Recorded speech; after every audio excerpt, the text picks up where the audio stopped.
Welcome to Fenton Unscripted. I'm here today with Adam from our recruiting team.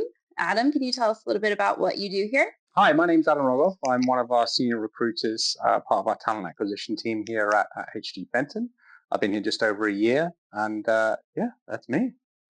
Awesome. And so you're here today to talk to us a little bit about some interviewing tips and things that are valuable for candidates to know about specifically interviewing here at Fenton. What's one tip that comes to mind that you want to start with? I think a big one for us here is come prepared and really do your research. So what do we mean by that? Go on Fenton's site, have a look at, okay, what are our core values? What are the things that really are important to us, particularly around culture? Get curious, get really curious, understand, what real estate sites that we have, where your role or potential role might fit into that bigger picture. Do your homework. And we hear that term a lot, get curious, be curious. For those that don't know, what would you say is kind of the takeaway with that phrase? I think when we say that, we really refer to like bigger picture thinking. We have so many different elements here at Fenton, be that if it's our multifamily residential side or our commercial side of the business. There's several different arms, and Fenton has a lot of rich history. And a lot of that background work can be done pretty simply just by going straight to our website, and you can engage with stories with the current employees, understanding, we've got some clips there of what people's journeys might have looked like throughout Fenton and careers. So it really is that big picture thinking. And I would also recommend, if you're coming in for a head office role, let's say, get curious as well to see what other teams that you might be working with, what other teams that you might be collaborating with, and see where those people are at on LinkedIn, and really, think big. And is there anything that's a little bit different about Fenton's culture that you could speak on with the history and just the way that we do business here? Yeah, I would say a main one is that we really like to leverage into right person, right role. So what do we mean by that? We mean that we really want to be finding and placing people in roles where they're intrinsically motivated and fits your personal drive for that type of position. For example, if you're a person that's in accounting, you might not probably want to go into a role that's very customer facing, or vice versa. If you're a customer facing role, you probably wouldn't be best pleased to do 9 hours worth of accounting work. Those are just two very generalized examples. But that's the kind of, again, broad picture thinking that we use here at Fenton. And we also see it how we develop and train and transfer talent here internally at Fenton.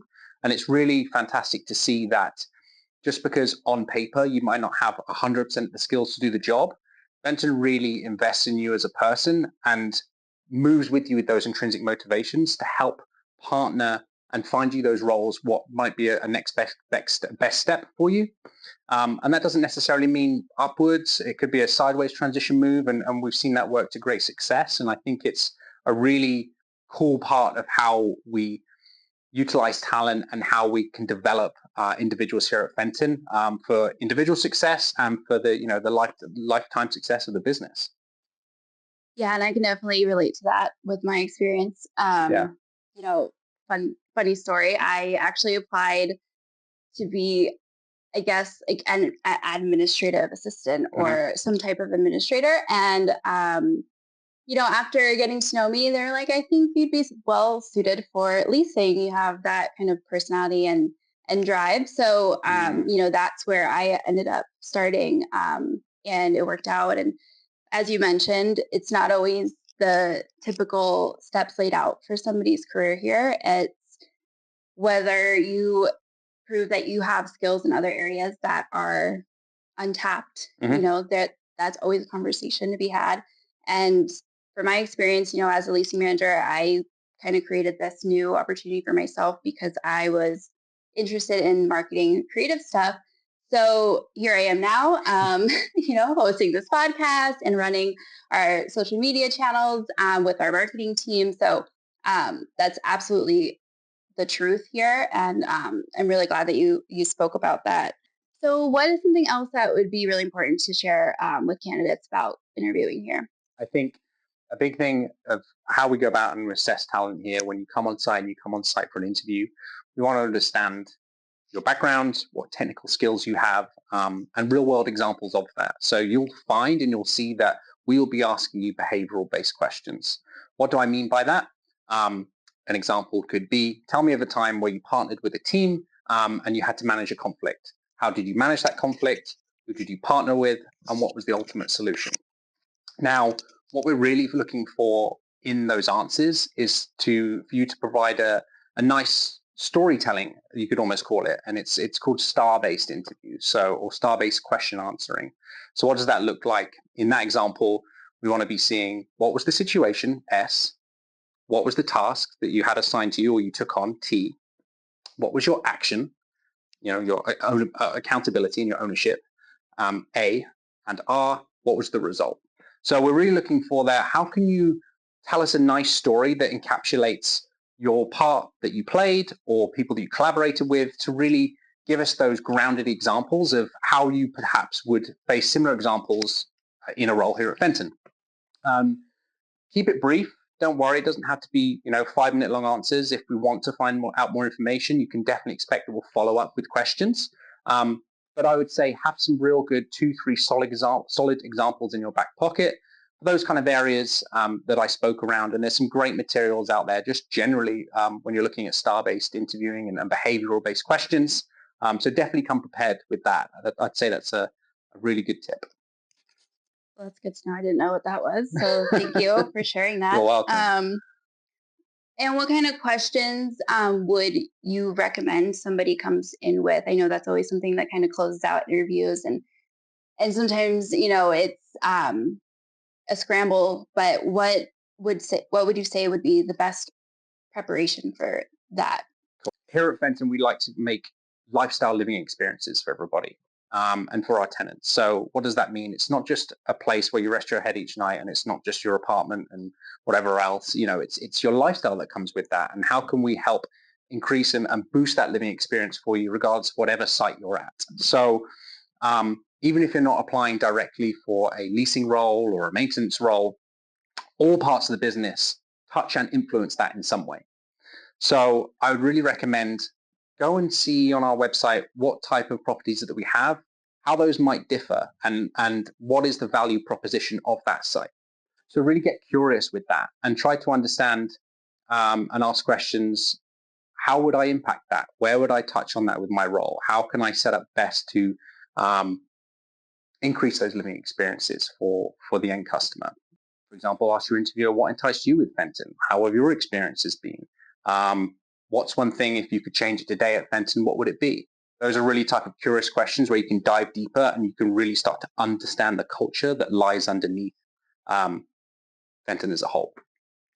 And would you say that's pretty unique? There's one aspect of coming in and knowing what the culture is from our home office and our company as a whole. Yeah. And then there's also, a lot of roles a big majority of the roles that you hire for are offsite, right? Mm-hmm. So it's kind of a 2-part where you have to know a little bit about the company, but also where you're going to be placed. Yeah. Would that be something that is communicated ahead of time, or is that something that candidates, for example, leasing managers can come in and kind of ask, like, what are the properties that, and kind of test and see where maybe they would fit best? Is that kind of a conversation?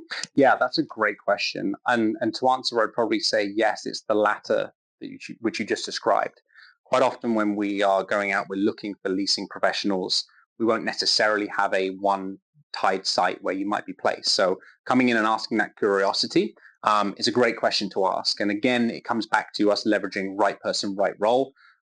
Someone might show up better being at one particular site versus another, and also just generally where we need that headcount at the time. It's often very fluid. So asking that, when you come on site is a great question to ask. Quite often you won't necessarily know before you come in. And with a lot of the different types of roles and not, everyone being in one place, yeah. And what would you say about how to dress? Because there's different dress codes for different, roles and sites, or the home office. Yeah. How should candidates show up in that sense? I would say dress for the job that you're seeking to get. So, if that's maintenance, of course, we're not necessarily expecting you to turn up in suit and tie, understandably so. But if you are looking for a leasing role, definitely showing up in professional attire. I dress smart casually when I'm at work, when I'm not doing interviews, hence the baseball cap today. But when I am interviewing, I'll match that style of what I would expect candidates to show up. And yeah, I would say dress to impress. Think about the small details. Just being smart and tidy is good. And also, I would say when you come on site, be punctual, be early. That's just as important as dressing for the role you're looking for. And also treat everyone with respect. Your assessments in some way start as soon as you're coming through that door. Treat everyone kind and friendly as you would do, as we all treat ourselves here in the office. That's a baseline that we would expect for anyone in any role, regardless of level or position. And ultimately, be your genuine self as well. We want to see you coming out. We want to see what you're going to bring to the table, and who you genuinely are as a person. I do have one question that Yes. I've always wondered, and I personally don't know the answer to this. Yeah. What is your advice on follow-up after an interview? Cool. Are we still doing handwritten letters? Are we thanking people via email? Kind of what do you look for that? Great question. I would say, be honest to your genuine style. So if that is a handwritten letter, if that is a card of thanks, that's fantastic. But also if that's an email or a text, we're open, and the recruiting team will match whatever communication style is best for you. We want to give you a great candidate experience. With that though, I would definitely say closing questions. Ask when you expect to receive feedback, so you can gain that timeline.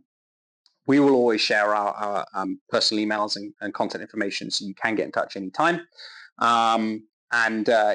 Walk away with some kind of set timeline. So both parties, if we haven't shared that, you at least have some idea of when you should be hearing back from us.